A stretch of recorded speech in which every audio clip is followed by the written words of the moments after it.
অচক্ষ নামাজ পড়েই ভেবে বসবেন না যে অনেক কিছু করে ফেলছে। এক চিল্লা দিয়ে মনে করে ফেলবেন না যে দিনের জন্য অনেক কিছু করে ফেলছে। একটা হজ করেছেন, ওমরা করেছেন, সিয়াম রেখেছেন, দিনের জন্য দান সৎকা করেছেন, একটা মাদ্রাসা মসজিদ করেছেন, ভেবে বসবেন না আপনি সব অনেক কিছু করে ফেলেছেন এবং অন্যরা সব ককরোচ তেলা পোকা, ওরা জাহান্নামে যাবে এমনটা মনে করবেন। জানি না আমরা যে কার আমলের কতটুকু আল্লাহর কাছে কবুল হচ্ছে। তো এখানে এই ব্যক্তির সমস্যা ছিল এই, সে নিজের আমলটাকে অনেক ভারী মনে করছিল এবং সে স্টেটমেন্ট দিয়ে ফেললো যে তোকে আল্লাহ পাক মাফ করবে না। এই একটা কথা মন থেকে বলার কারণে তার ইহকাল পরকাল দুটা বরবাদ হয়ে গেল, সে জাহান্নামে চলে গেল। ঠিক আরেক ব্যক্তির ঘটনা আছে এমন, এগুলো সবগুলো রেফারেন্স আছে। এক ব্যক্তি প্রচুর ইবাদত করত, আল্লাহ পাক তার ইবাদত করার জন্যে পাহাড়ের চূড়ায় একটা সুন্দর ব্যবস্থাও করে দিয়েছিলেন। সেখানে ডালিম গাছ হতো, ঝর্ণা আসতো, খাবারের কোনো অভাব নাই।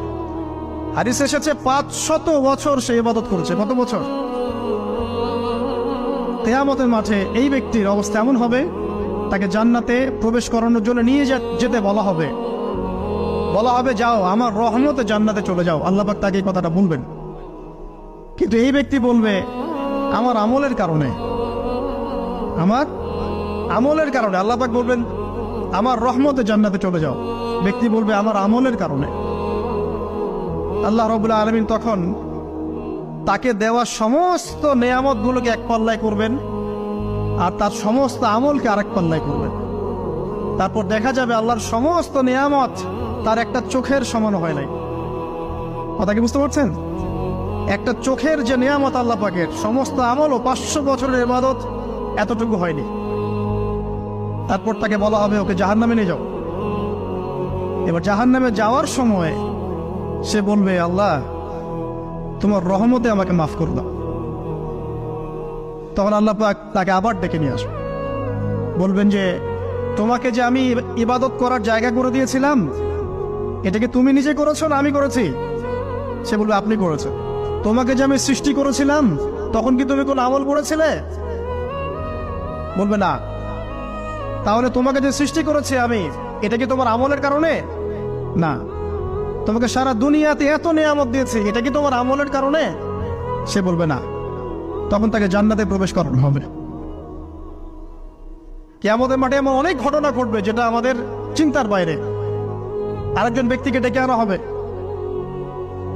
যে ব্যক্তি একটা দুটা নয় বরং 100টা খুন করেছে। সে 99 জন মানুষকে হত্যা করার পর ফতোয়া খুঁজে বেড়াচ্ছিল যে আমার তওবা কবুল হবে কিনা। একজন আবেদের কাছে গিয়েছে। আবেদ আর আলেম কিন্তু এক জিনিস না। আবেদ মানে যে প্রচুর ইবাদত করে, তার জ্ঞান কম, সে শুধু জানে কিভাবে ইবাদত করতে হয়। আলেম হচ্ছে সে যে শরীয়তের গভীর জ্ঞান জানে আবার ইবাদতও করে। আবার যারা জ্ঞান আছে আমল নাই, সেও কিন্তু প্রকৃত আলেম না। প্রচুর জ্ঞান আছে কিন্তু জ্ঞান অনুযায়ী আমল করে না, সেও কিন্তু প্রকৃত আলেম নন। এবার আসেন, তো এই আবেদের কাছে গিয়ে সে বলছে আমার কি ক্ষমা হবে? আমি 99টা খুন করেছি। সে বলল তোমার আবার ক্ষমা? তোমার ক্ষমা নাই। তখন এই ব্যক্তি এই আবেদকে হত্যা করে 100টা খুন পূর্ণ করলো, তোকেও সে মেরে ফেলছে। আমার ক্ষমাই হবে না তো তোর বেঁচে থাকার কি দরকার, তুইও মর। কি বুঝতে পারলেন? বর্তমান বিশ্বের উগ্র মাথার পলিটিশিয়ানদের মতো অবস্থা।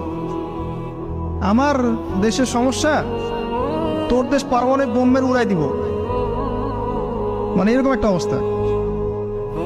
তো আল্লাহ রাব্বুল আলামিন এই ব্যক্তির মধ্যে একটা চেতনা তৈরি করলেন যে আমাকে তওবা করতে হবে। সে তখন সার্চ করতে লাগলো আরো কোনো আলেম আছে কিনা। এরপর অনেক দূরে একজন আলেমের সন্ধান পাওয়া গেল। সে সেখানে গেল, তাকে গিয়ে বলল আমার কি ক্ষমা হবে? সে আলেম তাকে বলল হ্যাঁ তোমারও ক্ষমা হতে পারে, যাও তুমি ইস্তেগফার করো এবং এই এলাকা থেকে অন্য এলাকায় চলে যাও।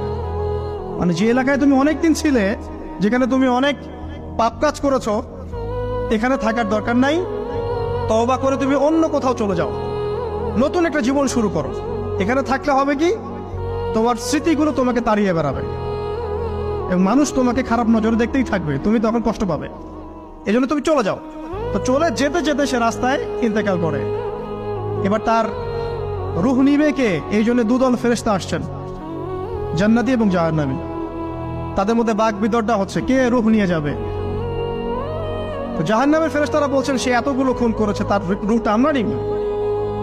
আর জান্নাতি ফেরেশতারা বলছেন না, সে তওবা করতে এসেছিল, অতএব সে আল্লাহর অভিমুখী হয়েছে, তার রূহটা আমরা নিব। আল্লাহ পাক এখানে একটা কৌশল করলেন। আল্লাহ পাক ফেরেশতাদেরকে বললেন, তোমরা রাস্তাটাকে পরিমাপ করে দেখো, যেদিকে যাচ্ছিল তার পরিমাপ বেশি নাকি যেখান থেকে এসেছে ওর পরিমাণ বেশি। আল্লাহ পাক জমিনকে আদেশ করলেন, হে জমিন তুমি প্রশস্ত হয়ে যাও। এবার পরিমাপ করে দেখা গেল সে তওবার দিকে আসছিল, এর পরিমাণটা বেশি। এই একটা কাজের ওসিলা আল্লাহ পাক তাকে মাফ করে দিলেন।